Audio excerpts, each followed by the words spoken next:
빨간맛 궁금해 honey 깨물면 점점 녹아든 스트로베리 그맛 코라 캔디샵 찾아봐 baby 내가 제일 좋아하는 건 여름 그맛 야단 너무 끈을 안을 졸고 싶고 뜨거운 여름밤에 바람은 불고 너무 쉽게 사랑 빠져버릴 19 우린 제발 어울리고 또 먹자 좋아 저 눈에 반해버린 네가 자꾸만 생각나 내 방식대로 갈래 빨간맛 궁금해 honey 깨물면 점점 녹아든 스트로베리 그맛 코라 캔디샵 찾아봐 baby 내가 제일 좋아하는 건 여름 그맛 yeah.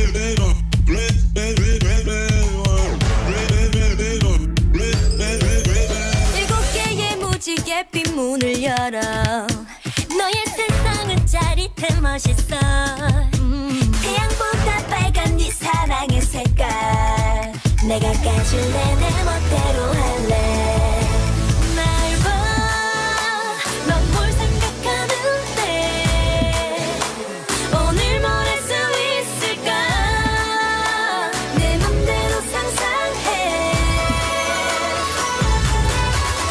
빨간맛 궁금해 honey 깨물면 점점 녹아든 스트로베리 그맛 코라 캔디샵 찾아봐 baby 내가 제일 좋아하는 건 여름 그맛 yeah. 복숭아 주스 with sour mix 무 내게 주고픈 칵테일을 brew red 귓속이 쨍 고감에 상상 그 이상 기분 up and back But you wanna dance like this 보자 좋아해요 솔직히 긴장이 담이 뚝뚝 귀엽지 사랑에 빠져 그녀 우리 red 말 안 해도 알아주면 안 돼 내 맘은 더 커져가는데 다 흘려버린 아이스크림 같이 이러다 녹을지 몰라 그러니만 해 그러니만 해 너의 색깔로 날 물들여줘 거칠하게 강렬하게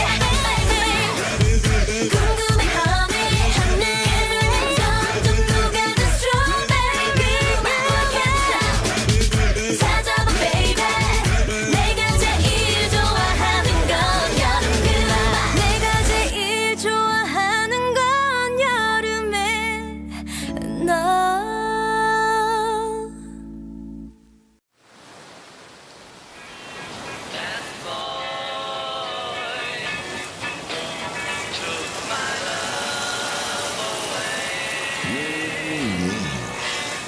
This is a summertime dance call.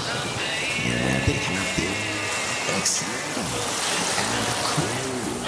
Feel this summer style. 와우! 여름이다!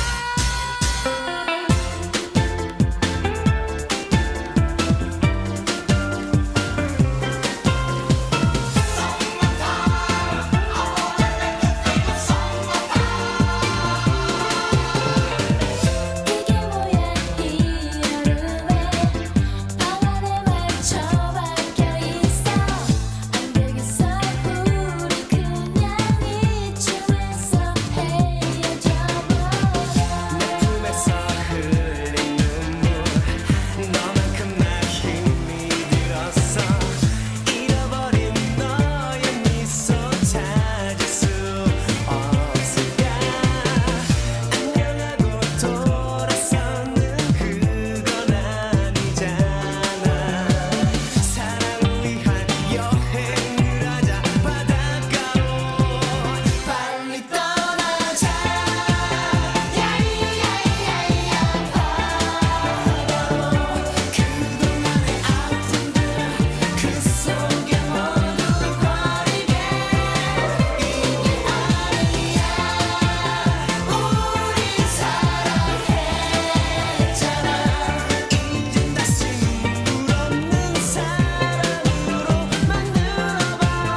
총알보다 강하다. 문제는 해외 교민들은 투표를 하고 싶은데 투표할 여건이 매우 안 좋은 것 같아요. 비행기 타고 몇백 킬로씩 날아다니면서 네, 그런 분들 생각하면 우리가 해외 교민들에게 너무 지나치게 좀 무관심한 거 아니냐, 배려가 부족한 거 아니냐, 그 생각이 좀 들긴 해요. 투표라고 하는 게 국민들의 국가주권을 행사하는 거잖아요. 가장 큰 국민의 권리인데 현실적인 여러 가지 이유로 제한한다고 하는 것은 국민주권을 사실은 부정하는 거죠. 이 공동체의 의사를 결정하는데 참여하는 건데 돈이 들잖아요. 시간도 들고 등록하라고 네. 투표하라고 하고. 이거를 왜 국민이 부담하냐, 그거를. 제외 국민들한테도 이게 최소한 편의는 최대한 봐줘야 되는 거 아니냐. 투표소를 늘린다든지 등록과 동시에 투표할 수 있게 해준다든지 우편 투표도 뭐 네. 안전성이 보장되는 확실한 방법으로 강구해서 쉽게 빠르게 투표할 수 있는 길을 열어줘야 되는 거죠. 앞으로 제외 국민들께서 투표하는데 불편함이 없도록 한 사람이 수십만 원씩, 몇십만 원씩 들여서 가지 않게 임시 투표소라도 만드는 그런 방식을 꼭 고민해 보도록 하겠습니다. 투표를 못하게 하는 게 저 기득권 세력의 목표예요. 투표를 안 하는 건 저들을 도와주는 거예요. 정말 투표하셔야 돼요. 네. 그래야 여러분의 나라가 열립니다.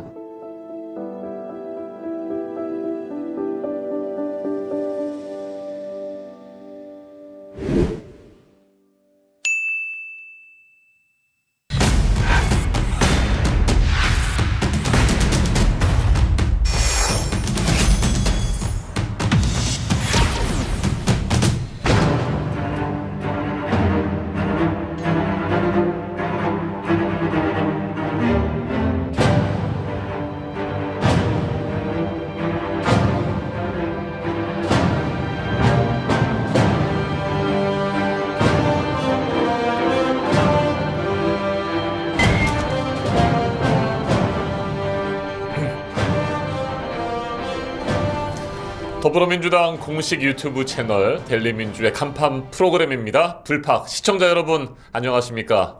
더불어민주당 서울 광진구가 국회의원 이정원입니다. 그동안 잘 계셨습니까? 반갑습니다. 자, 오늘도 방송 시작하기 전부터 많은 분들께서 저희 홈페이지에 들어오셔서 댓글 달아주고 계십니다. 우리 대통령 이재명 대통령님, 진짜 대한민국 이재명 대통령 화이팅 올려주시고 또 함께해 주시는 모든 분들께 진심으로 감사의 말씀을 드립니다. 정치 어렵지 않게 풀어가 보겠습니다. 길은 팍팍, 진심은 가득 담아서 앞으로 1시간 동안 함께 하겠습니다. 오늘도 두 분 나와주셨네요. 안녕하십니까. 불파 네. 보조캐스터 박지훈입니다. 네, 어서 오십시오. 안녕하십니까. 네, 자, 그리고 천준호 의원님 오늘 또 함께 해주셨습니다. 네, 안녕하세요. 반갑습니다. 네. 선대위에서 전략본부장으로 네. 일하고 있습니다. 천준호입니다. 정말 전략, 기획통이시잖아요. 네. 항상 전략통 하면 우리 천준호 의원님만 떠올라요. 맞습니다. 전략가. 당의 전략가. 전략통이 아주 많으십니다. 네. 21대 대통령 선거에 임하는 전략, 기획 이런 것들을 다 밝히실 수는 없으시겠지만 네. 전략적으로 밝힐 수는 네. 없잖아요. 그래도 오늘 그렇습니다. 많은 얘기들을 네. 좀 듣고 싶습니다. 네. 근데 원래 선거 때 전략이 말이 많아지면 선거가 잘 안 되는 선거입니다. 그렇습니까? 맞아요. 선거 네. 때 제가 말이 많이 안 할 수 있도록 열심히 하겠습니다. 그러니까요. 선거가 물 흐르듯이 네. 자연스럽게 쫙 흘러가야 될까요? 맞아요. 네. 어떤 문제가 생기니까 또 새로운 전략을 세워야 되고 뭐 이런 수도 있겠어요. 네, 뭐 전략이라고 하는 게 네. 뭔가 새롭고 쌈박한 뭐가 있겠거니 생각을 하시는 경우들이 많은데 사실은 모두가 알만한, 예를 들면 이번 선거 같은 경우에는 내란 세력의 재집권을 저지하고 내란을 종식시키는 것이 국민들의 가장 큰 바람이거든요. 그렇죠. 두 번째로는 경제 민생이 너무 어렵잖아요. 네. 그래서 이 경제 위기를 극복할 유능한 지도자, 적임자를 찾는 게 이번 선거에 사실은 의미이기 저 말도 때문에 딱 와닿네요. 네네. 네, 두 가지가 가장 그렇습니다. 중요합니다. 네, 네. 자, 오늘 최고의 전략통 천준호 의원님 그리고 우리 멋진 박지훈 변호사님과 감사합니다. 1부 30분 동안 하겠고요. 2부에는 여러분이 기다리시던 강금실 전 법무부 장관님이 나오십니다. 더불어민주당 중앙선대위 총괄 선대위원장을 맡고 계시죠. 잠시 후 2부에 나오십니다. 여러분 기대해 주셔도 좋습니다. 네.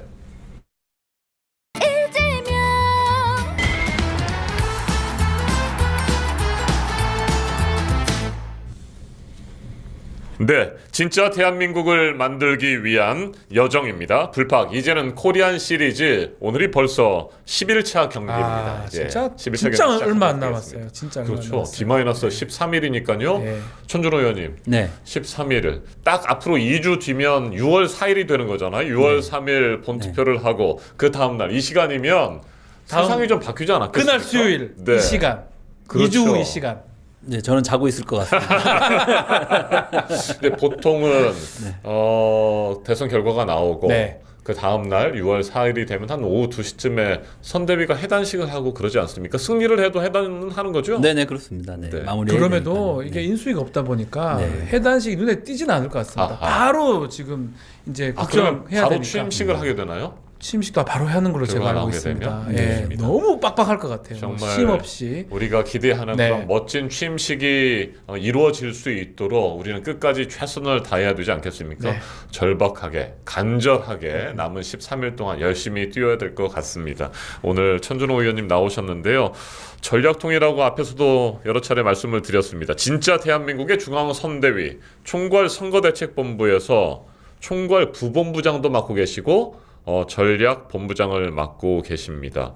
주로 그러면 어떤 전략들을 세우시는 일을 하시는 겁니까? 기본적으로 네. 선거에서 가장 중요한 게 구도라고 이야기하거든요. 구도와 인물 정책 네. 이렇게 얘기를 하는데 선거에서 구도를 잘 만드는 게 가장 중요합니다. 예를 들어서 이번 선거는 아까 말씀드린 것처럼 내란 종식이냐 아니면 내란을 연장하느냐, 내란 세력의 재집권을 저지하는 것이 중요하다라고 하는 국민적 바람을 잘 실현하기 위해서는 그런 메시지를 잘 전달하고 네. 선거의 구도에 이제 맞춤을 만들어내는 게 중요하고, 두 번째로는 경제 위기를 극복할 적임자를 찾는 선거라고 하는 것을 잘 인식시키고 우리 후보가 그런 사람이라는 것이 잘 알려질 수 있도록 만드는 게 중요한데요. 이런 선거의 기본적인 구도를 짜는 일을 이제 하는 거고, 그런 과정에서 꼭 간지 동반되는 게 여론조사를 같이 합니다. 그래서 이제 우리 국민들의 생각이나 여론의 흐름, 그리고 이제 후보에 대한 평가, 뭐 지지율 이런 건 어떤지를 계속 살피면서 우리가 하고 있는 일들이 잘 되고 있는지, 좋은 방향을 하고 있는지를 확인하는 작업, 이런 건 일상적으로 하고 있습니다. 네, 여론조사 얘기를 하시니까 뭐 계속해서 다양한 여론조사 결과들이 나오고 또 당 차원에서도 공개하지 않지만 여론조사는 계속하고 그렇게 하시는 겁니까? 네네 그렇습니다. 매일매일 조사를 하고 있고요. 어저께 조선일보에서 네. 마치 저희가 60%를 득표할 것처럼 이제 보도가 나와요. 예, 헤드라인을 뽑고 위기 의식을 조정하는 거죠. 그렇죠. 보수세력 오히려 결집해달라. 하라고. 근데 저희가 조사를 해보면 아무리 여론조사 결과를 잘 분석을 하고 살펴봐도 그 정도는 아니죠. 실제 거기에 투표율을 또 적용하면 예상 득표율은 훨씬 예를 들면 득표율은 더 줄어들게 됩니다. 그러니까 조선일보의 주장은 10% 그 이상 훨씬 과장된 주장이거든요. 현실 가능하지 않은 주장입니다. 이제 그걸 통해서 보수세를 결집하려고 하는 그런 이제 의도가 있다, 그러네요. 이렇게 봐야 될 것 같습니다. 그래서 그런 일이 착시 현상이 벌어지지 않도록 저희가 잘 또 살펴보는 게 필요한 그거 다 거고. 알려주셔야 됩니다. 근데 거꾸로 예를 들면 국민의힘에서는 실제와는 다른 현실을 네. 반영하지 못한 약간 조작적 여론조사를 확대 포장하고 홍보하는 일도 하고 있거든요. 네. 예, 그런 것도 저희가 확인을 해가지고 저 조사는 설계부터 잘못됐다. 대표적으로 명태균식 여론조사 옛날에 들어보셨죠? 예. 네, 실제 이 여론조사 문항 설계, 네. 그리고 표집 방식, 뭐 그리고 예를 들면 오답, 그러니까 허위 답변을 유도하는 방식, 그리고 질문을 통해서 민주당 지지자들이 조기에 이탈되는 방식, 더 이상 안 하게 이런 하는 장치들을 방식. 통해서 네. 자기들이 원하는 여론조사 결과를 만들고 미공표 여론조사. 예. 네네 그걸 가지고 이제 홍보도 하고 뭐 이렇게 하는 방식들이 유사한 방식들이 지금도 이제 네. 진행되고 있는데, 그런 일이 있으면 저희가 가짜뉴스 대책단에서 바로 이제 발굴을 해가지고 언론에 알리기도 하고 또 필요한 법적 조치도 취하고 이렇게 하고 있습니다. 네, 보수 쪽에서는 위기감을 좀 느끼게 해서 더욱 결집하는 효과를 나타내게 하고, 네. 또 우리 민주 진보 진영에서는 지나친 낙관론을 갖게 해서 그거죠. 투표장으로 굳이 네, 안 안 가도 나와도 된다, 승리할 수 만들려고. 있다라고 하는 잘못된 생각을 네. 심어주기 위한 또 그런 딱 의도도 그거예요. 있겠군요. 네네 그래서 객관적인 그 상황의 인식이 정말 중요하고 네. 그렇게 하기 위해서 저희가 비공표로 자체적인 조사들을 꾸준하게 하고 있습니다. 알겠습니다. 자, 천준호 의원님께서 최근에 총괄 본부장단 회의에서 말씀하신 내용도 꽤 화제가 되고 있습니다. 그 영상 저희가 준비했거든요. 함께 네. 보시고 계속해서 이야기 이어가도록 하겠습니다. 김문수가 윤석열, 정광훈 구구내란 선동대책위원회를 꾸리고 있습니다. 김문수 선대위는 윤석열의 변호인이자 정광훈당 출신 석동현 변호사를 시민사회특별위원장으로 임명했습니다. 석동현 변호사는 12.3 개헌은 내란이 아닌 소란이라고 망언을 내뱉은 인물입니다. 정광훈을 그의 기세를 하나님 말고는 꺾을 수 없다며 추켜 세웠고 자유통일당 총선 후보로 출마한 이력까지 있습니다. 윤석열, 전광훈, 김문수 구구내란 세력의 총결집이 이루어지고 있는 것입니다. 그뿐만 아니라 12.12 군사 쿠데타의 주동자 정호영을 선대위에 영입했다가 취소했습니다. 김문수 후보의 계엄 사과는 역시나 윤석열식 개사과였습니다. 국민의힘 쿠데타 정당의 DNA를 감출 수 없었던 것입니다. 김문수 후보의 최종 목표는 내란 수계 윤석열 구하기, 국민의힘과 자유통일당의 합당 아닙니까? 김문수 후보는 선거운동을 다닐 때가 아닙니다. 1호 당원 윤석열 제명부터 해야 합니다. 윤석열의 탈당을 구걸하는 것을 중단하고 즉각 제명하십시오. 자, 이게 네. 5월 15일 날 했던 얘기인데 네네. 말씀처럼 극우 내란 세력 총집결 이것을 떼야 되겠다. 구도로 잡으신 거네요. 네네 그렇습니다. 예. 와, 딱 와닿았는데. 네, 저는. 네. 이번 선거의 주역 중에 하나가 윤석열 아닙니까? 윤석열 네. 없이 이번 선거를 설명할 수가 없습니다. 맞습니다. 이제 윤석열 파면으로부터 이제 조기 선거가 만들어졌고 선거가 진행되는 과정에 저는 윤석열이 사라질 줄 알았더니 중요한 장면마다 꼭 나타나가지고 네. 김문수에 대한 지지 선언을 하지 않나. 오늘은 또 영화장으로 아, 이게 나타나가지고 그거는 정말 말이 네. 되나요? 저는 네. 깜짝 놀랐습니다. 아침 속보가 떴는데 네. 오늘 아침에 영화 시사회, 그것도 부정투표 선거 뭐 이런 이 영화 시사회인데 여기에 윤석열이 참석한다길래 거짓말이겠지.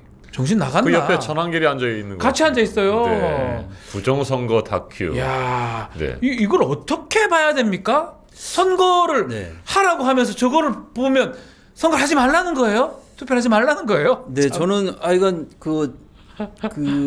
저기 윤석열이 굉장히 의도된 거 아닌가 이런 생각을 하거든요. 아마도 이번 대통령 선거 결과를 받아들이지 못하겠다라고 하는 밑밥을 좀 깔고 있는 게 밑밥이다, 아닌가. 그래서 선거 결과 당연히 본인이 원하지 않는 이재명 대표의 승리로 나타날 가능성이 지금 매우 높은 상황이라고 네. 보고 그랬을 때 선거를 부정선거로 규정하고 인정하지 못하겠다. 그리고 이 부정선거에 대해서 국민들을 동원해서 예를 들면 구구 세력들을 동원해서 저항정선을 치려고 하는 게 아닌가. 결국엔 자기의 안위와 보위를 위한 그 정치 전선을 만들기 위해서 지금 밑밥을 깔고 있는 게 아닌가 이런 생각이 좀 들거든요. 근데 저 전략적으로는 제가 국민의힘 의원이라면 아니 김문수라면 답답할 것 같거든요. 안 나와야 될 거 아니에요. 네. 시간만 되면 나와가지고 지지율을 떨어뜨린다는 느낌도 들거든요. 그러니까 김문수 입장에서는 자기의 지지 기반이 취약하고 사실 출발 자체가 아스팔트 구구 세력의 지지를 받아서 이제 후보가 된 거 아닙니까? 그리고 정강훈이 키워졌고 윤석열의 지지를 받고 있는 그런 후보이기 네. 때문에 윤석열을 단호하게 제명시켜내지 못한 겁니다. 그걸 못하죠. 네, 그래서 지난번에도 탈당해달라고 구걸을 해가지고 간신히 내보내긴 했지만 아직까지 윤석열의 그림자가 짙게 뒤려져 있는 맞아요. 게 맞아요. 김문수 캠프 아닙니까? 맞습니다. 실제로 김문수 캠프는 윤 어게인 캠프라고 이렇게 평가를 받고 있습니다. 그러니까요. 지난번 윤석열 대통령 선거 때 일정을 담당하셨던 의원 그리고 메시지를 담당하셨던 의원 이용 예 그리고 수행하셨던 예. 핵심 멤버들이 그대로 사실은 김문수 캠프에 들어있고 깜짝 김문수를 놀랐어요. 에워싸고 있습니다. 맞아요. 선거에서는 비서실이 제일 중요하고 일정 메시지 수행이 핵심인데 그 사단이 윤석열 사단이 사실은 김문수를 둘러싸고 있기 때문에 사실은 윤석열 어게인 캠프라고 이제 부를만 합니다. 이제 그런 정도로 윤석열 영향이 강력하게 미치고 네. 있는 선거고 이번 선거는 사실상 이재명 대 그 윤석열 선거가 다시 펼쳐지고 있는 게 아닌가라고 많은 분들이 이렇게 평가를 하고 계신 것 같습니다. 맞습니다. 윤석열 정권의 고용노동부 장관을 지냈고 맞습니다. 그 장관이었던 김문수가 대통령 후보까지 될 수 있었던 건 결국에는 윤석열의 비상계엄에 대해서 사과할 생각이 없느냐라고 하는 대정부 질문에서 그냥 자리에 앉아 있었던 거.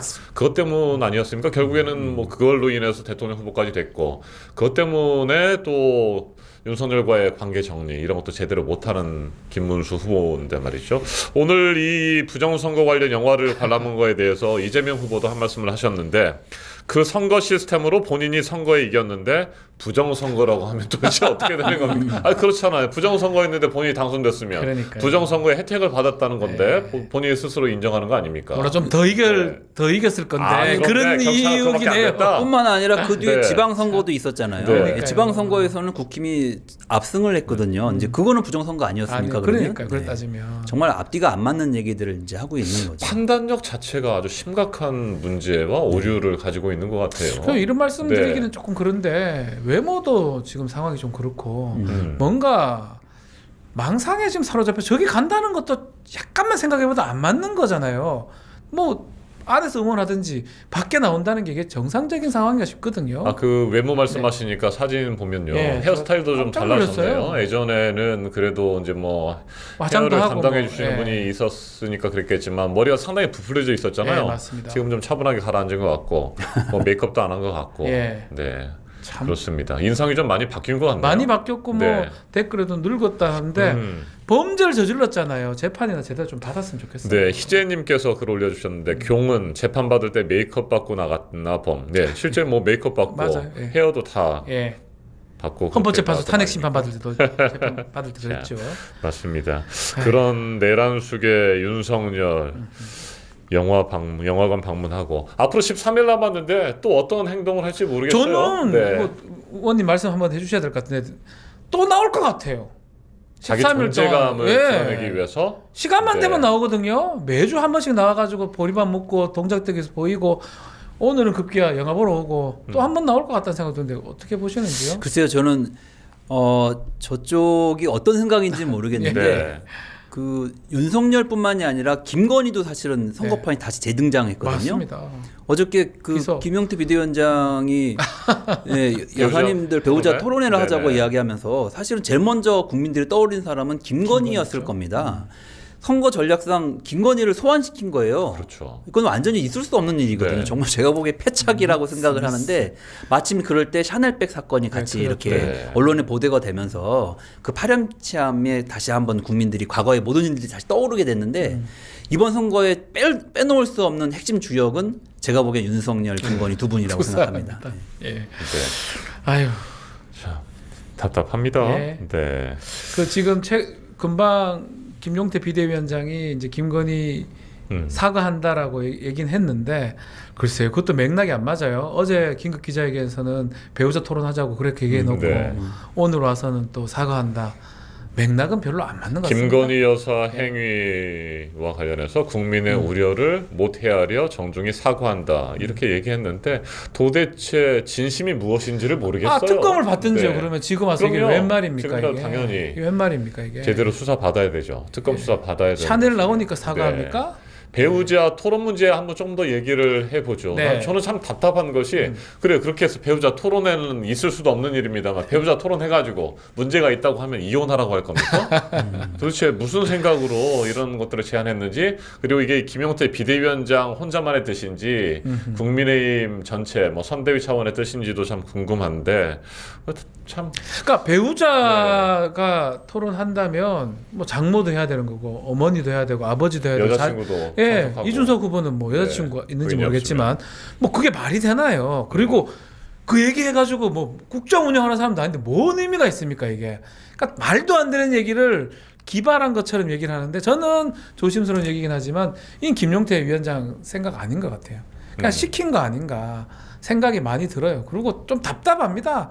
좀 젊은 비대위원장이면 좀 아이디어를 하면 그런 걸 내야 되지 이런 걸 하고 있는. 네, 그 대통령 선거는 대통령 후보자를 검증하고 그럼요. 이제 평가하는 선거입니다. 그러니까 아마도 김문수 후보가 자기에 대한 검증이나 이런 것에 자신이 없어서 이제 네. 그런 얘기를 한 게 아닌가 이런 생각이 들고 혹시나, 예.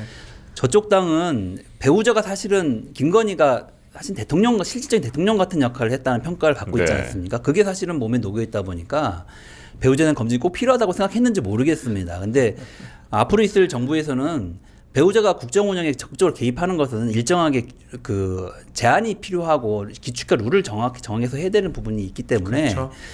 제가 보기에는 그런 김건희 여사의 관성에 기초해서 사실은 이렇게 판단하고 제안한 게 아닌가 싶고 제가 보기에는 비대위원장께서 의욕은 넘치시는데 네. 선거에 대한 경험은 많이 없으신 것 같다 처음이죠. 이런 생각을 네. 좀 하게 됩니다. 젊기도 네. 하고. 그런 그 부인의 문제가 국정에 큰 걸림돌이 되거나 방해가 되지 않도록 시스템을 제대로 만드는 것이 필요한 것 그게 아니겠습니까? 필요한 거죠 네. 사실은. 그리고 특검이나 받으라 그래요.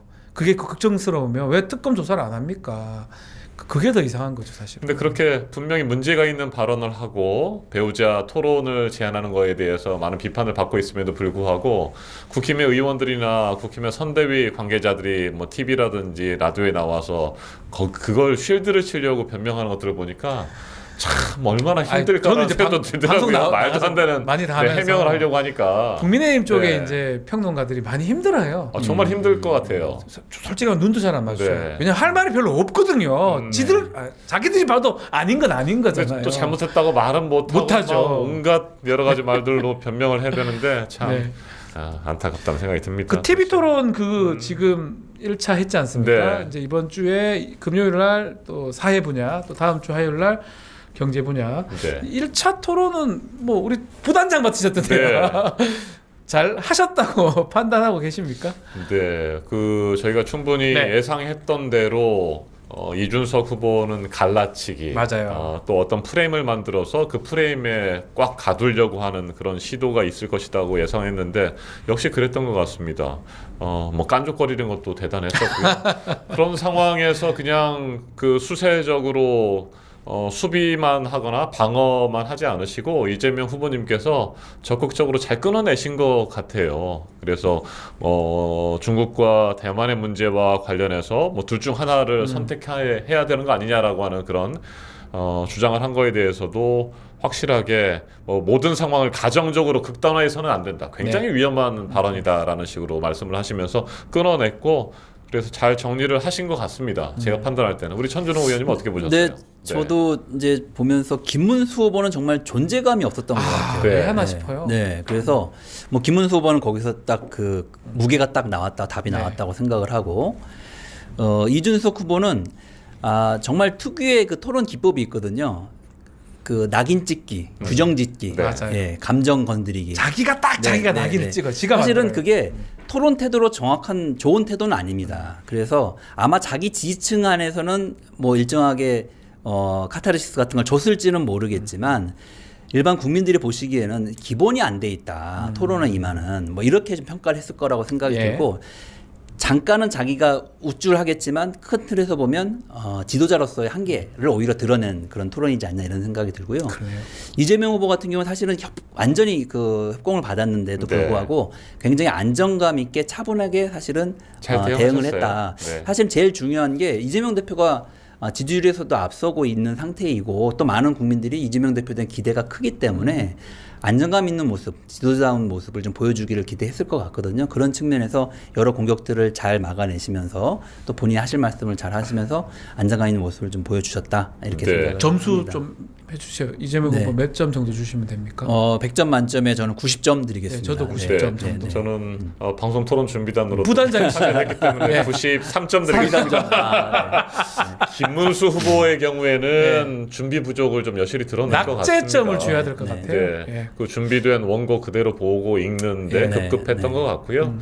네, 이준석 후보는 아마 2차, 3차 토론에서도 그런 식으로 어떤 프레임을 딱 정해가지고 몰아가게식의 질문을 많이 할 것 같습니다. A냐 B냐 둘 중에 하나 선택해라라고 그러니까요. 하고 둘 중에 하나를 선택해도 뭐 무엇이든지 간에 논란이 될 만한 그런 답변을 유도하려고 할 텐데. 톤앤 매너에 문제가 네. 있는 것 같습니다. 그럼요. 그렇게 해서는 네. 저는 안 된다고 맞습니다. 보거든요. 그렇게 예. 하면 안 되죠. 네. 갈라치기를 계속하고 있는데 그런 저급한 공세 네. 잘 맞서셨고요. 앞으로 네. 2차, 3차 토론에서도 잘 하실 거라고 저는 너무 믿습니다. 잘할 거라고 네. 믿어 차분하게 잘 하셨어요. 않습니다. 네. 네. 자, 오늘도 인천 유세도 있었고요. 지금 뭐 민주당 이재명 후보한테 많은 분들이 모이고 있는데 오늘 김상욱 의원도 지금 입당했죠. 옆에서 같이 이제 봤습니까?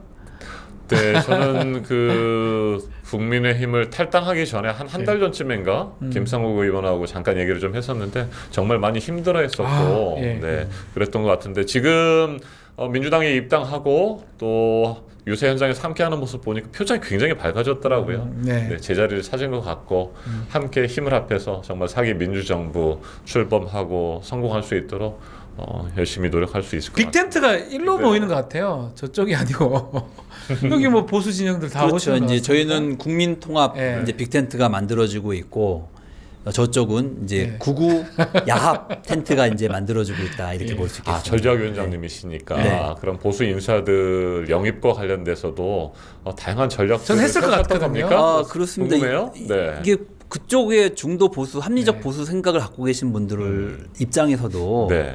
계엄을 하고 내란을 했음에도 불구하고 이만큼의 반성도 하지 않는 그 세력과 도저히 같이 할 수 없다라고 네. 하는 분들이 왜 없겠습니까? 그렇죠. 사실은 그런 분들 중에서 용기를 내신 분들이 지금 저희 당에 합류를 하고 계시고 또 이재명 대표의 지지를 선언하고 계신데요. 네. 제가 보기에는 그런 마음을 갖고 계신 분들 훨씬 더 많을 것 같습니다. 그래서 저희가 더 문호를 열고 함께 하자고. 그래서 저 내란 세력 그리고 계엄을 통해서 국민의 기본권을 짓밟으려고 했던 저 세력들을 소수화하고 고립시켜야 됩니다. 맞아요. 저는 최근에 이 말 안 드릴 수가 없는데 한동훈 전 대표가 유세하는 모습을 보면서 뭐예요 저게? 저 양반은 정말 앞뒤가 안 맞는 사람이다. 옛날에 계엄에 반대하고 또 특검에 탄핵에 찬성했던 사람인데 지금 도대체 어떤 명분으로 김문수 후보를 지지한다는 겁니까? 김문수 후보야말로 아스팔트 구구 세력의 힘을 받아서 된 사람이고 그러니까요. 윤석열의 지지를 받고 있는 계엄 내란 동조 세력 아닙니까? 근데 그 사람을 무슨 근거로 지지를 하고 한다는 건지 제가 보기에는 자기가 쌓아놓은 정치적 자산을 다 까먹는 거예요. 완전 명분 없는 일을 지금 하고 있거든요. 네. 아마도 이제 다음 선거가 대선이 끝난 다음에 당내의 당권 경쟁에서 조금이라도 명분을 그것 때문인 것 같아요. 얻기 위해서 사실은 그거는 정치는 그런 작은 이익을 보고 하면 안 되거든요. 명분을 지키는 게 굉장히 중요한데 저는 큰 거를 잃고 있는 거 아닌가 이런 생각을 하고 그런 면에서 최근에 누구죠? 이준석하고 단일화 얘기도 있고 오늘 보니까 보도가 좀 전에 나왔던데 이동훈 그쪽 개혁신당의 대변인인가요? 네. 이제 그분이 단일화를 조건으로 그 국민의힘 당권을 가져가라라고 하는 제안을 받았다 이런 얘기를 하고 있는데요. 저는 그 이준석 말도 안 되는 그런 폭로 자체가 사실은 정말 황당한 일입니다. 어떻게 이런 일이 벌어질 수 있습니까? 한국 정치사에서. 깜짝 놀랄 일이. 네, 그래서 저는 국민의힘도 문제고 그런 문제에 대해서 단호하게 선언하고 입장을 밝혀야 된다고 이준석 후보도 이렇게 좀 생각을 합니다. 네. 한동훈 후보가 유세 활동을 하고 있는데 김문수 후보 이름이 적힌 없어요. 옷이 아니고 없어요. 그냥 기호 깜짝 2번. 놀랐어요. 네, 이것만 그러면 안 되는 거 입고 아닌가요? 다닌다는 거잖아요. 김문수가 네. 없어요. 저는 그거는 비겁한 거라고 생각합니다. 비겁한 그렇게 거죠. 자신감이 없고 당당하지 못하면 하지 말아야죠. 그렇죠. 예. 자기 선거 운동하는 것 같아요. 아니, 부산하고 저는 대구 이런 데만 가고. 그거는 굉장히 기회주의적인 태도라고 봅니다. 이제 그렇게 하면 안 되는 거죠. 여전히 국민의힘 안에 내부 혼란과 갈등이 있는 것 같습니다. 홍준표 전 시장 하와이에서 또 뭐 특사들 만나고 보냈다고 하는 글도 올리긴 했었는데 대선 끝나면 돌아오겠다 뭐 이렇게 얘기를 했더라고요. 홍준표 전 시장은. 네. 그런 혼란과 갈등이 계속 이어지고 있고 네, 그래서 우리는 뭐 네. 보수 인사들까지 다 끌어안으면서 네, 네. 똘똘 뭉쳐 있는 상황 아니겠습니까? 네, 그렇습니다. 자, 이재명 후보님 오늘은 지역구가 있는 인천을 방문하셨습니다. 인천에서도 유세를 이어가고 계시는데 그 영상을 좀 준비해 봤습니다. 영상 보시고 계속해서 이어가겠습니다. 경기가 나빠지면 어떻게 합니까? 소비를 진작시키기 위해서 돈도 더 빌려주고 이자율도 낮추고 재정 지출도 늘리고 규제도 완화하고 세금도 줄여주고 이렇게 해야 되는 것 아닙니까, 여러분? 이게 정부의 역할인데 네, 지금까지 이 우리가 목이 정부 금방 그리고 가는데. 현재도 구여권 당이 하는 거 한번 잘 보십시오. 이 중에 이 불경기에 해야 될 일이 몇 가지가 있는데 딱 한 개 하고 있어요. 부자 세금 깎아주는 거. 반대로 하고 있다는 겁니다. 동네 골목이 다 말라 비틀어져 가지고 사람들은 불안해서 소비를 전혀 하지 않아요. 그 조금 있는 것조차도 소득조차도 줄어들고 있지 않습니까? 경제가 마이너스 성장, 즉 쪼그라들고 있다. 역성장. 이럴 때 정부가 하는 것은 재정 지출을 늘려서 동네에 돈이 돌게 하는 거예요. 네. 자, 돈이 돌아야 우리의 민생도 살아나고 경제도 회복될 수 있다 이런 말씀입니다. 자, 역성장 시대 분명하고 저성장 시대에서 정부가 과연 어떤 역할을 해야 될지에 대해서 말씀을 해주셨는데 지금 딱 그런 정책들이 좀 필요한 것 아니겠습니까? 새로운 정부가 출범을 해도 네, 말이죠. 그렇습니다. 네. 지난 그 코로나 시기를 거치면서 사실은 정부는 빚을 조금 지고 국민들이 많이 빚을 지지 않았습니까? 그리고 그 이후에도 정부는 재정을 계속 축소하면서 경기를 좀 부양시키고 활성화시켜야 한다는 국민적인 요구 그리고 이제 저희 민주당의 요구에 대해서 좀 외면을 하고 있는데요. 지금 무엇보다도 소비가 활성화돼야 될 네. 필요가 있습니다. 맞습니다. 사실 지난 12월 초에 계엄이 있기 전에만 해도 저희가 그런 얘기를 했거든요. 정말 너무 경기가 어려워서 밀란이 일어날지 모르겠다. 이 정부가 경제가 폭망해서 무너질지도 모르겠다. 이런 얘기를 했는데 네. 그 와중에 계엄이 터진 겁니다. 맞아요. 그러니까 얼마나 더 힘들어졌겠어요. 그 어려운 상황에서 더 나빠진 거죠. 근데 그 과정을 지금 6개월째 지금 국민들이 버티고 있다는 게 정말로 사실은 고통스러운 시간일 겁니다. 그래서 대선이 끝나면 정말로 이 경기를 활성화시키기 위해서 온 힘을 다 모아서 함께 경기 활성화, 그 민생 경제 회복을 위해서 힘을 모아야 될 거라고 생각합니다. 이게 지금 네. 오늘 인천 남동구 유세를 하셨는데 뭐 저기서도 지역 얘기를 했지만 뭐 저는 이제 대구 지역이다 보니까 네. 대구 주민들, 대구에 계신 분들이 많은 얘기들 하시더라고요. 현수막 잘 만들었다. 네, 네. 국민의힘이나 다른 정당하고 완전 구별된다. 네. 거기는 아주 막연한 얘기를 했다면 지역 맞춤형 공약, 지역 공약들 했다라고 얘기하던데 전략 본부장님 잘하신 것 같습니다. 네, 뭐 저 혼자 한 것은 아니고 이재명 후보가 이제 그 대선이 시작되면서 경청 투어라는 걸 네. 시작했지 않습니까? 그래서 국민들의 목소리를 직접 듣겠다. 그렇죠. 사실은 국민들이 원하는 거, 희망하는 것들을 잘 들어서 그것을 정책으로 실현시켜주는 게 정치의 역할이라고 이제 생각하고 계시기 때문에 그런 수렴의 과정들이 쭉 있었습니다. 그거를 쭉 정리해서 이번에 대선 너무 이제 좋아요. 현수막을 부착하는데 너무 구별해도 저기 봐요. 네, 네. 강북 횡단선 재춘지 적극 네, 지원하고 네. 새롭게 정청 지역별로 주민들이 꼭 원하는 그러니까요. 구호들을 현수막에 담아서 그러니까 종류가 엄청 다양한 종류의 다양하죠. 현수막이 나오게 대구는 그래도 좀 보수 성향이 있잖아요. 네, 네. 민주당보다는 국민의힘이 좀 더 그러니까 많잖아요. 대통령이 이렇게 국민의 삶을 꼼꼼하게 그러니까요. 챙기고 알고 있다고 하는 게 굉장히 사실은 중요한 메시지라고 생각을 합니다. 너무 그래서 잘하는 것 같아요. 잘 일해 나가실 거라고 지역민들이 원하고 네. 오랜 수건 사업이었던 것들에 대해서 현수막을 통해서 잘 표현하고 네. 계신 것 같습니다. 지역의 공약으로 지금도 나오고 있습니다. 네. 뭐 도로 개통이라든지 이런 것들. 근데 나중에 실현도 네. 해주셔야 됩니다. 진짜로 네. 공약으로 했으면. 맞아요. 저희 현역 의원들의 경우에도 예, 지역 대통령, 의원님들이잖아요. 지역 공약에 반영될 네, 수 있도록 저기 열심히 노력했잖아요. 대통령 혼자만 네. 하시는 게 아니고 지역구 의원님들하고 예, 그 지역구 국회의원들이 또 지역의 자치단체장이 네. 함께 필요하고 꼭 해야 될 일이라고 했던 것들을 공약으로 다 담은 맞습니다. 거기 때문에 함께 힘을 모아서 해 나가야 될 일입니다. 네, 저도 지난해 22대 총선 때 내세웠던 그 공약들 중에서 네, 그때 중요한 담으셨어요. 것들 네, 한 네. 3가지 정도를 네, 네. 이번에 대통령 공약으로 네. 담아냈습니다. 아, 그렇군요. 네, 저희 이제 그 광진구. 광진 갑 네. 지역을 관통하는 천호대로가 있거든요. 아, 예. 천호대로 주변에 역세권 또 고밀도 복합개발 적극 지원해 주시겠다 예. 이런 약속을 그러니까 하셔서 그렇게 그게 와닿는 네, 그걸 믿고 거라니까요. 있습니다. 네, 또- 그러고 보니까 저희 지역 네. 얘기를 안 할 수가 없어요. 네. 저는 강북구 갑이 예. 저희 네. 지역구인데요.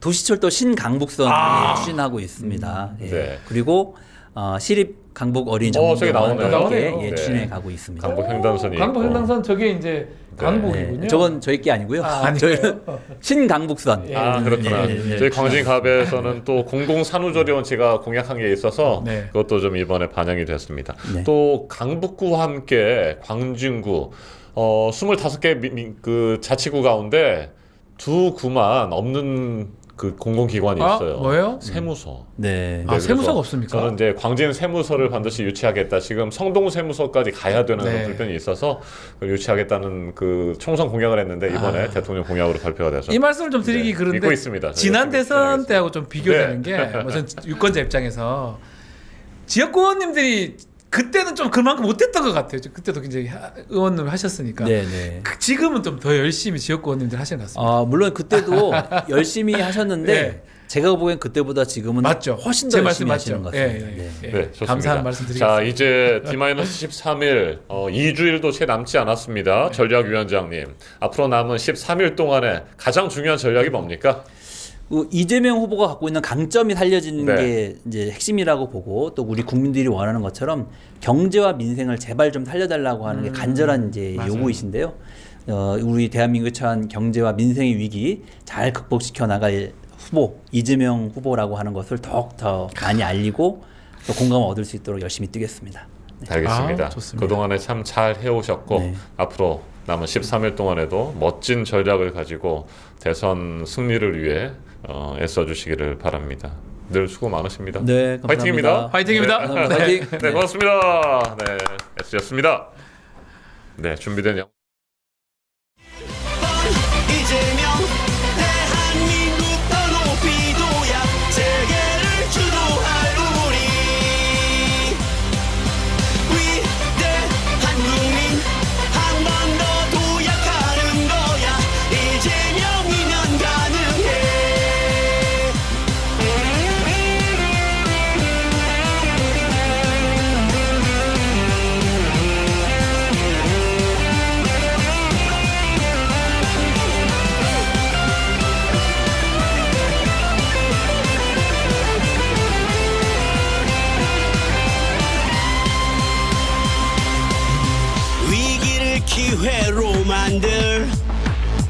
지금 이재명 투표하세요. 이재명 기호 1번을 선택하세요. 투표하세요. 진짜 대한민국 기호 1번 이재명. 진짜 대한민국 지금 이재명. 진짜 대한민국 기호 1번 이재명. 진짜 대한민국 지금 이재명. 진짜 대한민국 기호 1번 이재명. 진짜 대한민국 지금 이재명. 진짜 대한민국 기호 1번 이재명. 진짜 대한민국 지금 이재명. 진짜 대한민국 기호 1번 이재명. 진짜 대한민국 지금 이재명.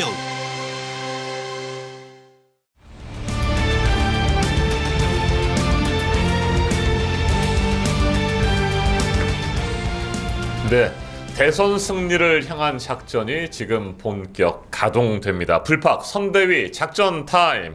자, 강금실 총괄 선대위원장님 모셨습니다. 어서 오십시오. 안녕하십니까? 네, 초대해 주셔서 감사해요. 네, 정말 뵙고 싶었습니다. 많은 분들께서 왜 우리 강금실 장관님 안 나오시냐 네. 그런 얘기들을 해주셨는데 오늘 드디어 모시게 됐습니다. 네. 바쁘실 텐데 오늘 시간 너무 어떻게 바쁘실 되셨어요? 텐데. 네, 그래도 시간 내야죠. 네, 내일은 또 일찍 새벽부터 움직이셔야 된다면서요? 네, 요새 어디로 가세요? 내일은 지역으로 가십니까? 그 밝혀도 괜찮은가 모르겠어요. 저는 내일 제주도로 오, 비행기 타고 네. 가시네요. 고향이고 그러시죠. 갔다가는 거기서 김해로 넘어가서 네. 홍화에 아하. 가게 될 것 같습니다. 중요 네, 일정이네요. 자, 또 제주에 계시는 우리 예. 당원 여러분과 지자분들께서 좋아하실 것 같습니다. 우리 위원장님 뭐 다들 아시겠지만 저희 불팍 제작진이 영상을 하나 준비를 오. 했습니다. 네. 소개 영상 만들었다고 하니까 이거 보고 이야기 좀 더 그러시죠. 이어가겠습니다. 아이고 저 사진이 와. 부십니다. 이런 말씀 죄송하지만 29살 나 때 생태계 지도학생 원산이 이렇게 돌아왔을까 생각해보면은 우선 굉장히 운이 좋았던 것 같고요. 근데 저는 학교 다닐 때 굉장히 공부를 열심히 안 하고 야. 그것도 검사 복장 아닌가요? 검사 인간식 처음으로 수사권을 만들었죠. 최대한 소신껏 행사하시되 저는 최고 와, 지금 감독자로서 법무장관 공익적 최고 감독자란 말이 안 철저히 어울리네. 견제하도록 하겠습니다. 2003년 때네요. 이렇게 거의 2025년. 먼저 중책을 맡겨주셔서 굉장히 영광스럽고 어깨가 무겁습니다. 이 판결은 이재명 후보의 출마, 당선, 직무수행에 아무런 법적 영향을 미칠 수 없습니다. 항소심 형사 7부의 이재건 부장판사님, 주심 송미경 판사님, 박주영 판사님께 요청드립니다. 조희대 대법원장의 정치에 편승하지 마십시오. 법관의 양심과 재판의 원칙에 따라서 독립해서 항소심을 심판해 주시기 바랍니다.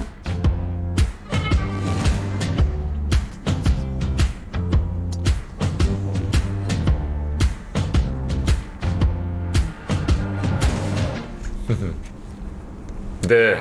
자, 우리 강금실 장관님의 영상이 나가는 동안에 많은 분들께서 막 댓글 달아주십니다. 너무 좋아하시네. 예쁘다고 또 말씀도 하시고 반갑다고 하시고요. 정말 환영하는 그런 분위기입니다. 지난 4월에 강금실 장관님께서 선대위에 합류한다는 소식이 전해지고 저도 막 정말 든든하다. 네. 잘 오셨다라는 생각 들었고 많은 분들이 그런 반응들을 보여주셨어요. 네. 주변 분들은 뭐라고 말씀하시는가요? 그러니까 선대위원장을 사실상 제가 2008년 총선, 2012년에도 대선 때도 그러셨죠. 맡았던 것 같은데 네. 한 번도 축하와 격려를 받아본 적이 없어요.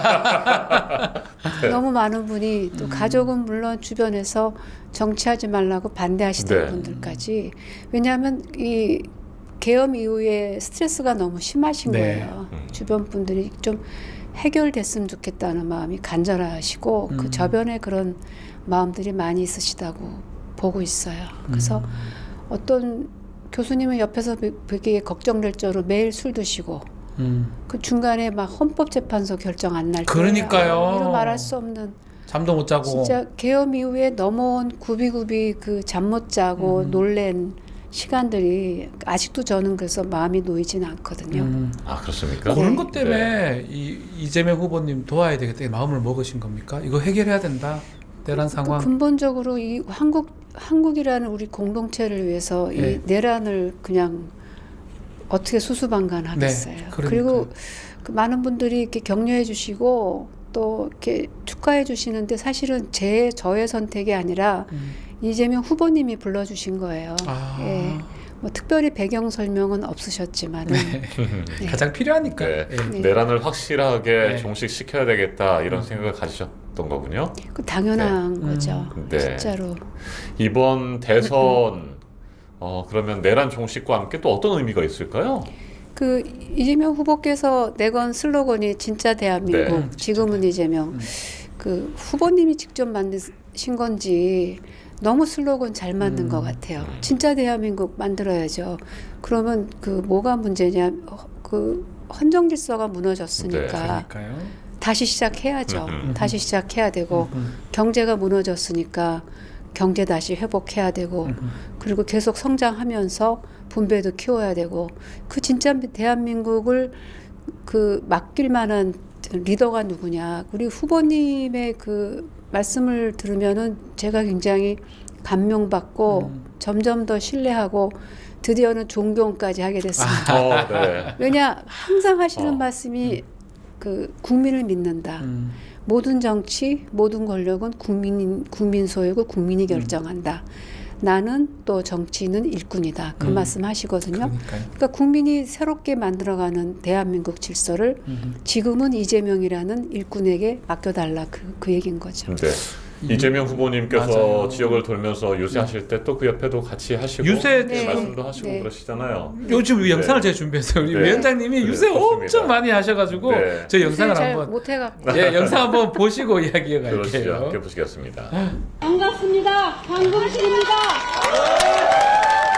노무현 대통령 산모를 역임한 강금실 이제 이재명을 위해서 나섰습니다. 이재명 살살 그 수술 몰라가지고. 아 김사원이요. 율동 네. 춤도 잘 추시는데요. 율동도 네. 하시고요. 네. 실제로 현장에서 이재명 후보님 연설하시는 것도 지켜보시잖아요. 네. 어떻습니까? 열심히 듣고 정말 저도 막연하게 알았다고 할까요? 그래서 아 이분이 이런 분이구나 하고 이렇게 알아가고 있는 느낌이에요.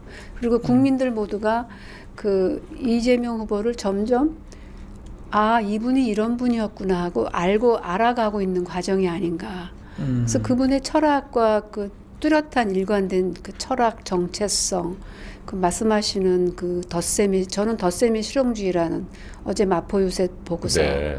굉장히 그 현실적이고 실용주의적인 해법으로 정치를 하시고 행정을 하시는데 어떤 문제가 있을 때 그것보다 더 크게 문제를 보시고 더 이익이 나는 방향, 더 많이 나누는 방향. 그래서 아 이건 덧셈의 실용주의다. 그 생각을 했습니다. 그래서 너무 유심히 듣고 있어요. 그리고 정말 감명 깊은 게 있어요. 우리가 뭐 노상 그 지금 민주적 헌정 질서란 헌법을 우리가 비상계엄을 겪으면서 다시 상기하고는 있지만 교과서에 있는 그 원칙들 민주주의, 뭐 국민주권 그런 걸 진짜 그 원칙을 체화하고 그 얘기를 하면서 하는 정치인을 보기가 너무 어렵잖아요. 네. 근데 지금 이 시기에 그렇게 원칙을 말씀하시면서 그 원칙대로 능력도 갖추고 있는 걸 피력하시는 정치인이 우리 옆에 있다는 거는 이건 정말 축복이라는 생각을 합니다. 현장 유세 많이 다니시잖아요. 네. 현장의 민심, 체감하는 민심은 어떻습니까? 위원장님 뭐 보실 때는. 열광적인데 다만 이제 경계해야 할 것은 그 그러니까 이미 이재명 후보를 지지하고 있는 우리끼리만 열광한다고 선거를 이길 수 있는 건 아니기 때문에 제가 처음에 이제 출범할 때 말씀드렸는데 내란 때문에 나왔다고 말씀드렸는데 이재명의 승리, 민주당의 승리에 앞서서 이건 국민 승리여야 한다. 네. 그리고 이재명 후보가 추구하는 정치 철학도 국민 승리거든요. 맞습니다. 그래서 그 곁에 있는 한 사람이라도 더 투표에 참여할 수 있게 이거는 우리 공동체의 나의 주권 행사로서 굉장히 역사적인 선택의 시간이니까 네. 한 사람도 빠짐없이 나의 그 주권 행사를 하자는 동료가 필요하고 또 아직도 이재명 후보에 대해서 편견을 가진 분들이 많거든요. 왜 싫으냐 물어보면 이유는 별로 없어요. 없어요. 뭐 범죄자 이런 낙인 자꾸 설득하고 그리고 실제로 우리 스스로가 내가 주권자로서 어떤 리더를 뽑는 게 우리나라를 위하고 나를 위한 것이냐에 대해서 합리적인 선택을 해보고 판단도 해보는 그 점에서도 이 후보님이 정말 훌륭하신 게 국민의 지성을 믿으시는 거죠. 그 국민의 이성을 믿으시고. 진짜 대한민국을 만들겠다라고 하는 그런 진정성이 유세 현장에서 느껴지는 것 같습니다. 네. 그 연설도 그렇고요. 네, 호소력 있으시고 김문수 후보 조금 전에 저희가 그 TV 토론에 대해서 얘기를 했습니다만 김문수 후보는 뭐 써준 원고를 읽는데 급급하고 있는 상황이지만 이재명 후보님은 정말 원고도 없이 그렇죠. 네, 그동안의 저는 삶도 그 대선 토론회를 보셨습니까? 네. 잠깐 보고는 안 봤는데 잠깐 봤을 때 김문수 후보님 말씀 듣고 좀 아연실색을 하긴 했습니다. 틀린 말은 아니세요. 6.25 때 중공군이 우리나라 쳐들어왔다는 얘기를 하시더라고요. 네. 그 지금이 현재 외교 상황을 얘기하시면서 근데 지금 외교 상황에서 미국과의 그 한미동맹 강화하면서 주변 강대국과 어떻게 할 거냐 하는 얘기를 하는데 70년 전 얘기를 하시니까 중공군이 우리나라에 쳐들어왔다. 틀린 말은 아니에요. 변호사님 그런 거를 무슨 오류라고 봐야 돼. 틀린 말은 아닌데 틀린 건 아닌데 상황에 맞지 않아요. 그런 얘기 지금 해서는 안 되는 거예요. 무슨 오류가 있는 것 같아요. 그렇죠. 심각한 오류가 저는 보이거든요. 네. 네. 그걸 지적하시는 것 같습니다. 뭐 앞으로 토론도 있겠지만 계속적으로 그게 반복될 것 같아요. 김문수 후보는. 이재명 후보는 준비도 많이 하신 것 같고요. 맞습니다. 뭐 준비된 TV 토론 부단장이라서. 네. 자신 있다고 하셔서 네. 많이 그 신뢰를 하고 있습니다. 네, 차분하고 안정적으로 잘 하고 계셔서요. 이제 남은 두 차례 토론이 있거든요. 네. 23일에 사회 분야, 27일에 정치 분야 토론이 있는데 네. 잘 하실 거라고 생각합니다. 아니 그런데 강금실 장관님, 저는 지금 민주당 선대위 위원장을 맡고 계십니다만 장관님이 제일 편하거든요. 네. 네, 장관, 뭐 변호사, 뭐 선대위원장, 뭐 여러 가지 직함들, 네, 판사이셨고. 네. 어떤 게 제일 본인에게 어울린다, 나에게 딱 맞다라는 생각이 그냥 드세요? 부르시는 분 마음대로 네. 부르시면 될 것 같아요. 뭐 변호사님이라 부른 사람도 있고 또 언니라고 부르죠. 언니요. 선배라고도 부르고. 네. 네. 장관은 1년 조금 더 하셨잖아요. 1년 5개월. 네, 1년 5개월 하셨죠. 1년 2023년 2월 27일에서 네. 2004년 7월 28일까지 7월 하셨으니까 28일까지. 앞에서 저희가 이제 영상을 좀 봤습니다만 헌정사상 최연소 법무부 장관도 하셨고 네. 최초의 여성 법무부 장관이셨네요. 네. 그 이후에 여성 법무부 장관은 이제 추미애 의원님. 아 네. 그러네요. 네. 네. 두 분이셨던 법무부. 거네요. 그러면 이제 두 분이네요. 법무부 장관은. 네. 네. 네. 근데 그때 법무부 장관이 되셨을 때 연세가 46세. 22년 전이니까 46세. 네. 정말 만 젊으셨더군요. 46세? 우와, 그랬습니까? 맞아요. 46세. 1987년생이니까. 네. 와. 46. 어떠셨습니까? 법무부 장관. 왜냐면 그때 지명을 분위기가 하셨을 때. 법무장관 대부분 검찰 출신들이 그러니까요. 했는데 판사 출신이기도 하고요. 여성도 처음이었고 네, 기억되는 이미 젊기도 몇 가지 하고. 있습니다. 예. 그 노무현 대통령께 그 선거를 도우신 그 변호사님들, 민변 변호사님들이 추천했던 것으로 알고 있어요. 그때 제가 민변 부회장을 했기 때문에. 네. 그러니까 그것도 이제 노무현 대통령님의 선택과 결단인데 검찰 개혁에 관한 그 생각을 갖고 계셨기 때문에 그 비검찰이고 여성이라는 점에서 어떤 그 굉장히 그 상징성이 크고 의미가 크다고 판단하셨던 것 같아요. 제가 기억하기로는 당시 청와대 민정수석이셨던 문재인 전 대통령께서 당시에는 민정수석이셨고 네. 그때 청거를 했다고 그렇게 들었는데 그게 맞습니까? 그게 이제 중간에 그 저를 이렇게 만나시고 연결하시는 역할을 하신 거는 이제 문재인 민정수석이 맞는데 네. 민정수석께서 그러시더라고. 다 반대하는데 너무 위험하다. 그러니까 그게 굉장히 그 상징 파격. 근데 그때 그 파격 서열 파격 인사 많았 네. 여러 개가 있었잖아요.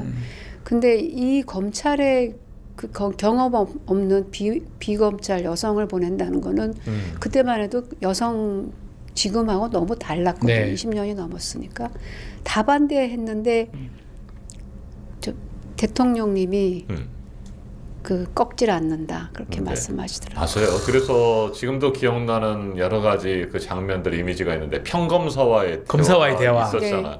그게 이제 발단이 어떻게 됐는지 제가 좀 그 살펴보니까 취임 직후에 검찰총장과 상의 없이 검찰 인사를 단행했던 거 아니겠습니까? 근데 그게 그렇진 않고요. 네. 그게 인사를 그 검찰총장과 협의 전 단계에서 인사안을 짜는 과정이었는데, 근데 이제 인사안을 확정하기 전에 그렇죠. 그러니까 법률적으로 무슨 절차 위반이 있거나 그런 상황이 전혀 아니었는데 네.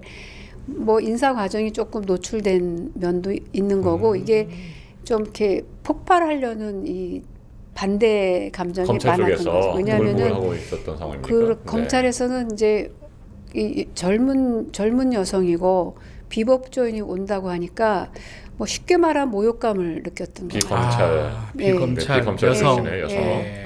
그러니까 그래서 그때 막 점령군 표현도 맞아요. 나오고 한 네, 게 맞아요. 그러니까는 이제 노무현 대통령과 참여정부는 수사의 중립을 많이 해쳐왔기 때문에 검찰의 수사 독립, 검찰 개혁이 필요하다고 봤는데 이쪽에서는 그 너무 그 검찰을 이해 안 하고 무지막지하게 오는 거냐 이런 반발과 맞아요. 충돌했던 그래서 것이죠. 이제 검찰이 집단 반발했었고 그걸 좀 무마시키려는 생각이셨던 것 같고 노무현 대통령께서 그래서 이제 강금실 장관과 함께 평검사와의 대화를 네. 했는데 그때 뭐 기억나는 그 말들도 좀 있고요. 그때 뭐 많은 일들 많았잖아요. 뭐 이런 식으로 지금 이한규 말씀하셨고. 법제처장도 그 자리에 사실 네, 검사로 그랬었죠. 나왔었고 네. 예. 그렇게 해서 완전하게 뭐 검찰을 진압할 수 있는 상황이 안 됐었잖아요. 그래서 그때 이제 상황들을 보고 야 정말 검찰 개혁하지 않으면 안 되겠다 이런 생각을 우리 국민들이 확실하게 갖게 된 계기는 됐던 것 같아요. 검사스럽다는 신조어가 만들어졌어요. 그때 돌아보면 그랬죠. 어떻습니까 네. 그 당시 검사들과의 대화, 평검사들과의 대화 말이죠. 글쎄 그게 여러 가지 그 검찰 내부의 반발과 또 참여정부의 의지가 좀 굉장히 극명하게 충돌하는 장면이었는데 검사들이 그렇게 노출됐을 때 그들이 이렇게 조직 문화에 익숙해서 하고 있는 여러 가지 언행이 굉장히 국민들로부터 거리가 멀다는 거를 이제 깨닫지를 못했던 것 네네네. 같고요. 노 대통령께서는 그럼 왜 토론회도 노 대통령이 고집을 했는데 왜 토론회를 고집을 하셨을까 돌아보면 노 대통령의 기본 사고가 그 대화와 타협이에요. 네. 맞아요. 토론회 대통령이시거든요. 네. 그렇죠. 근데 이재명 후보도 한국 사회가 너무 토론이 없다는 말씀을 하시거든요. 근데 20년도 넘게 전에는 어땠겠어요. 그래서 그 국민들하고 공개 토론으로 멋있게 대화 토론하는 모습을 기대하셨던 것 같아요. 노 대통령께서는. 뭐 그래서 좋은 결론을 내기를 기대하셨겠습니다만 그래서 결론은 나지 설득이 않았고 될 거라고 믿으셨던 것 같아요. 네. 검사들이. 설득이 될 것이다. 그렇죠. 검찰을 좋게 만들겠다는 거니까. 20년 지나 보니까 대화와 와. 그때도 이쯤하면 막가자는 겁니까 할 네. 정도로 그러니까요. 검찰이 그랬었는데 그 20여 년 동안 검찰이 전혀 바뀌지 않았고 오히려 지난 3년 동안의 윤석열 정권 하에 검사 독재 정권 아니었습니까? 네. 그 검찰의 그 독립 정치적 그러니까 항상 수사의 정치적 중립이 계속 문제가 되어 왔거든요. 근데 이제 윤석열 정부는 그걸 완전히 무너뜨렸다고 봐야죠. 그러니까는 대통령 직할 체제로 검찰을 네. 운영한 것 같아요.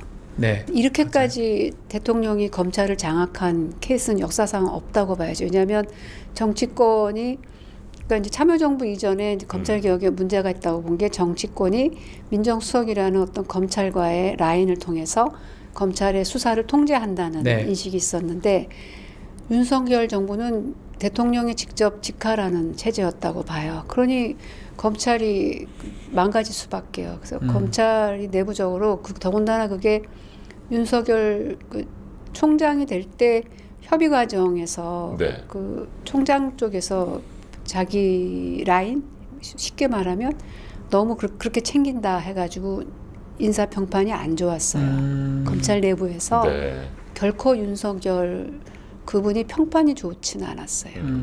근데 그 후에 바로 대통령 가서니까 그 몇 년도에 20년 아니면 21년인가 네. 검찰총장 된 게 맞습니다. 그때부터 지금 한 5, 6년을 한 명이 계속 인사한 거거든요. 그렇죠. 근데 이거는 검찰에도 역사에도 없을 거예요. 왜냐하면 1년마다 인사가 바뀌고 장관이 1, 2년에 한 번씩 바뀌고 총장이 임기 보장해도 2년이기 때문에 2년밖에 안 되는데. 그렇게 어떤 라인으로 구축하는 거가 좀 주류는 있지만 바뀌잖아요. 근데 지금은 이렇게 5, 6년을 인사를 윤석열 독자적으로 하고 나면 검찰은 붕괴될 수밖에 없다. 네. 그 당시에 이제 법무부 장관 하시면서 검찰 개혁의 필요성에 대해서 절실하게 느끼셨을 거고 지금도 이제 그런 상황인데 자 그렇다면 앞으로 검찰 개혁 뭐 여러 가지 방안들 많이 나와 있습니다. 우리 장관님께서는 어떻게 가야 된다라고 생각하세요? 뭐 정리를 그 해주시면. 얘기는 제가 좀 네. 자제하는 게 네. 저는 이제 20년 전이고 음. 기본적으로 국민주권과 민주주의, 법치주의 하에 그 공공기관들이 운영되어야 되는 방식에서 네. 뭐 견제와 균형에는 기본 원칙은 있지만 이미 그 수사기관들의 그 상황도 많이 바뀌고 제가 또 개혁 과제를 담당하고 있는 것도 아니기 때문에 검찰 이슈는 제가 가급적 좀 자제하고 대답을 안 합니다. 네. 제가 함부로 할 수 있는 얘기도 아니고. 네.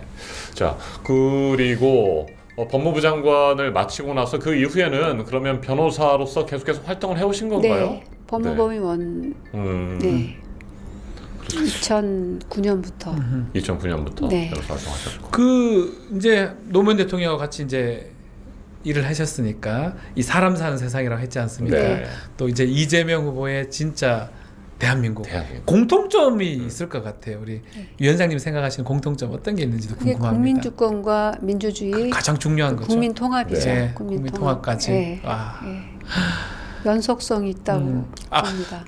노무현 그 다음에 이재명 연결돼 있다고 이렇게 보시는 거군요. 비전의 연속성을 갖고 있다고 보고 와. 노 대통령이 그 미처 다 완수하지 못한 사람 사는 세상을 이재명의 진짜 대한민국에서 실현되기를 기대하고 믿고 있습니다.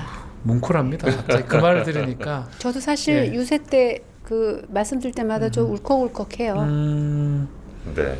자, 이재명 후보가 지금 말씀하시는 진짜 대한민국, 네. 새로운 대한민국의 모습을 또 달리 표현하면 정말 사람 사는 그렇죠. 세상.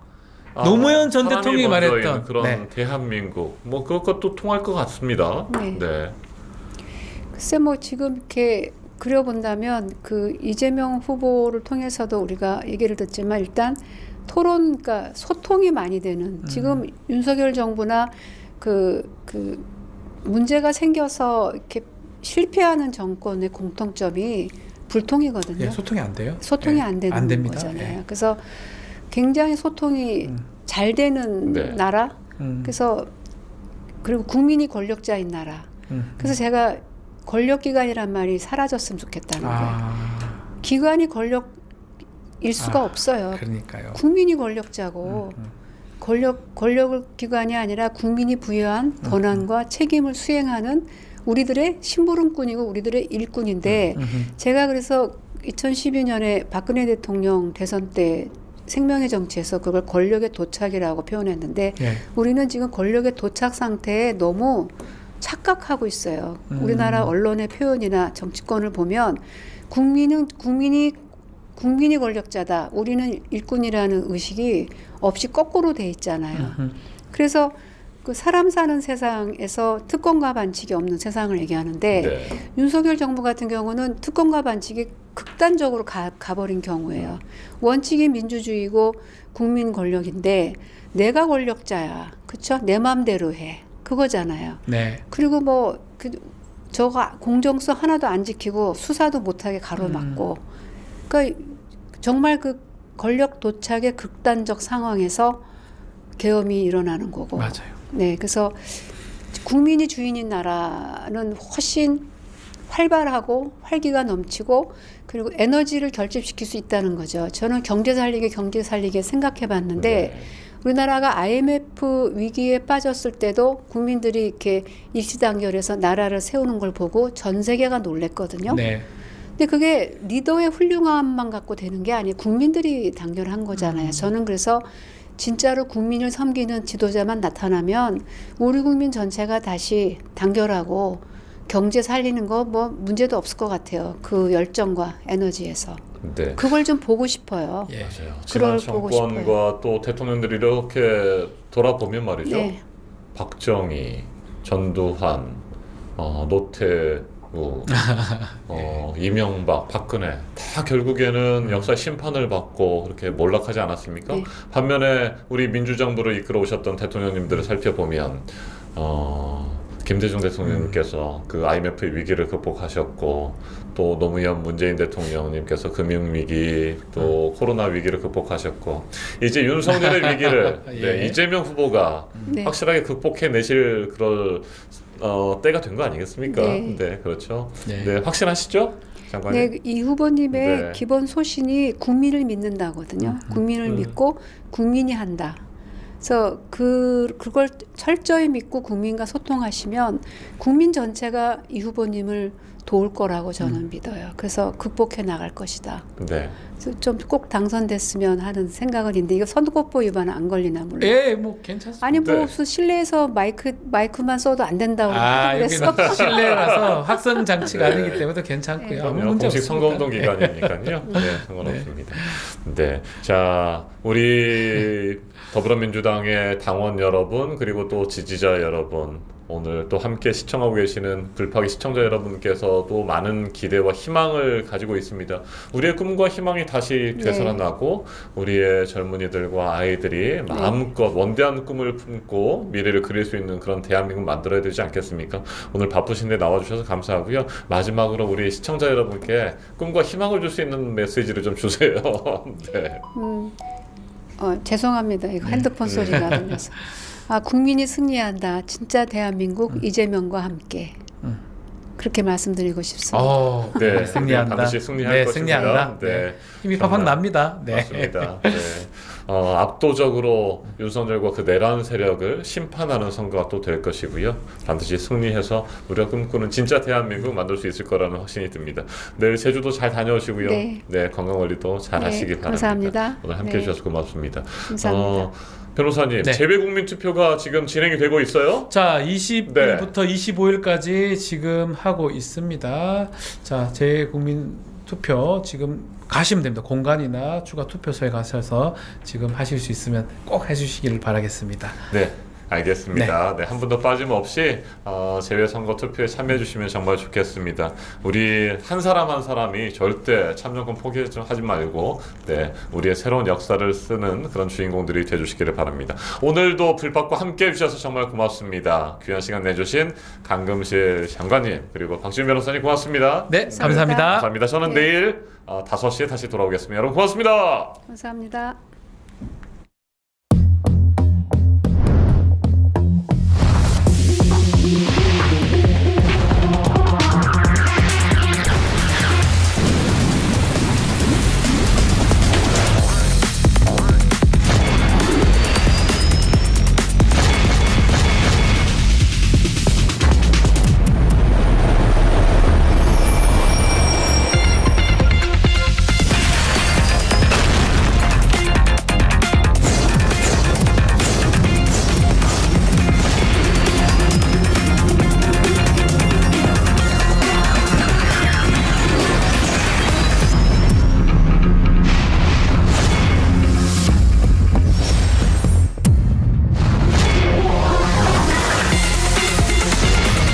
이제부터 진짜 대한민국이 시작됩니다. 지금은 이재명 이제부터